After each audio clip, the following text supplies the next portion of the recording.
فلسطین کے لیے دعا کریے۔ ہم یہاں بیٹھ کر عید کی نماز بھی پڑھ لیے، کھانا بھی کھا لیے الحمدللہ، ہم عیدگاہوں میں جا کر نمازیں پڑھے، نئے کپڑے پہن کر گئے، اور عید کی نماز کے بعد کوئی اپنے ماں سے ملنے گیا، اپنے ماں باپ سے ملنے گیا، اپنے بھائی بہن سے ملا، کسی نے اپنی استطاعت کے مطابق جانوروں کی قربانی دی۔ میرے بھائی 12 لاکھ فلسطینی بے گھر ہو چکے ہیں، ایک بھی مسجد نہیں ہے وہاں پر، غازہ میں، رافع میں ایک بھی مسجد نہیں ہے۔ مسجدوں کے ملبوں کے سامنے کھڑے ہو کر میں سلام کرتا ہوں فلسطینیوں کو کہ مسجدوں کے ملبے کے سامنے کھڑے ہو کر اللہ اکبر بول کے عید کی نماز پڑھ رہے ہیں۔ سوچو تھوڑی دیر کے لیے کہ اگر ہم اور آپ وہاں پر ہوتے یا ہم سے کچھ ہو جاتا یہاں پر،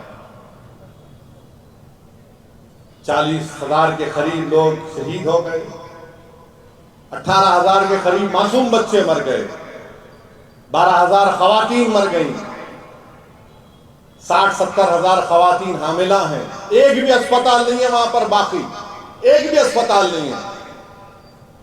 21 لاکھ کا شہر غازہ، 12-13 لاکھ لوگ بے گھر ہو چکے ہیں، اور اسرائیل بمباری پہ بمباری کر رہا ہے۔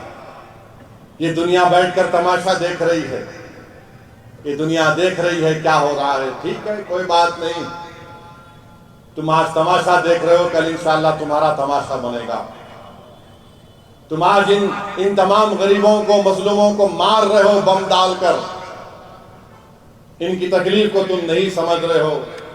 یاد رکھو جب تم پہ تکلیف آئے گی شاید تبھی تم کو اندازہ ہوگا غریب کی تکلیف کیا ہوتی ہے۔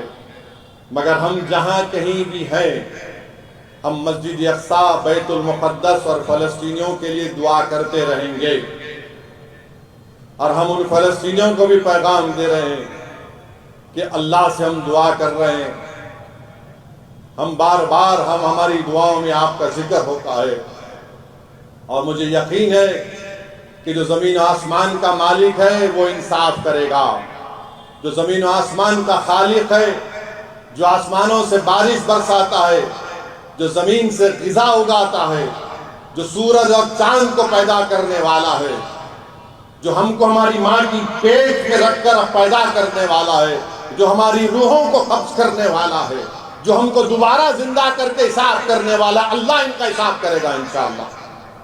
اللہ ان کا حساب کرے گا اور اللہ بتائے گا دنیا کو۔ اسی لیے تو میں کہتا ہوں کہ یوم القیامہ یہی چیز ہے کہ یوم القیامہ کے دن معلوم ہوگا کہ جو رائے برابر ظلم کرے گا اس کو اس کا حساب دینا پڑے گا۔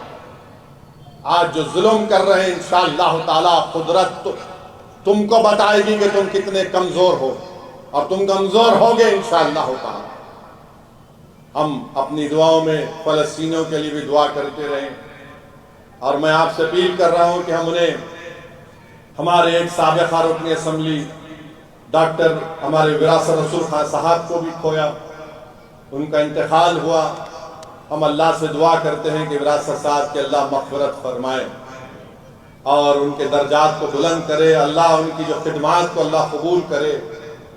اور ہم نے ہمارے سابقہ کارپوریٹر شریف صاحب، موجودہ کارپوریٹر کا بھی ہمارا انتقال ہوا ہے، گڈھا کی محترمہ کا، ہم اللہ سے دعا کرتے ہیں کہ اللہ ان کی بھی مغفرت فرمائے۔ ہمارے موجودہ حنان صاحب کی اہلیہ کا بھی انتقال ہوا، ہم اللہ سے دعا کرتے ہیں کہ اللہ ان کی مغفرت فرمائے۔ جتنے مجلس اتحاد المسلمین کے پرانے مرحوم قائدین کا بھی انتقال ہوا، ہم اللہ سے دعا کرتے ہیں کہ اللہ ان کی مغفرت فرمائے اور اللہ ان کا نعم و بدل ہم کو عطا کرے۔ تو میری آپ تمام سے گزارش ہے کہ ہم کو جماعت کی کامیابی کے لیے آگے بڑھنا ہے۔ حیدرآباد میں، تلنگانہ میں شاید 2-3 مہینے کے اندر حیدرآباد سے باہر بلدیہ کے الیکشن ہوں گے، اس میں بھی ہم کو تیاری کرنا ہے، اور مجلس اتحاد المسلمین کے اراکین بلدیہ کی کامیابی کے لیے ہم کو کام کرنا ہے۔ آخری بات، کوئی میرے کو میڈیا والے بولے کہ RSS کے انہوں موہن بھگوت کچھ بولے اور انہوں اندریش کمار کچھ بولے۔ ایک بات سنو، یہ RSS بڑی ڈرامہ کمپنی ہے، ہتھی کے دانت دکھانے کے ایک ہوتے، کھانے کے ایک ہوتے.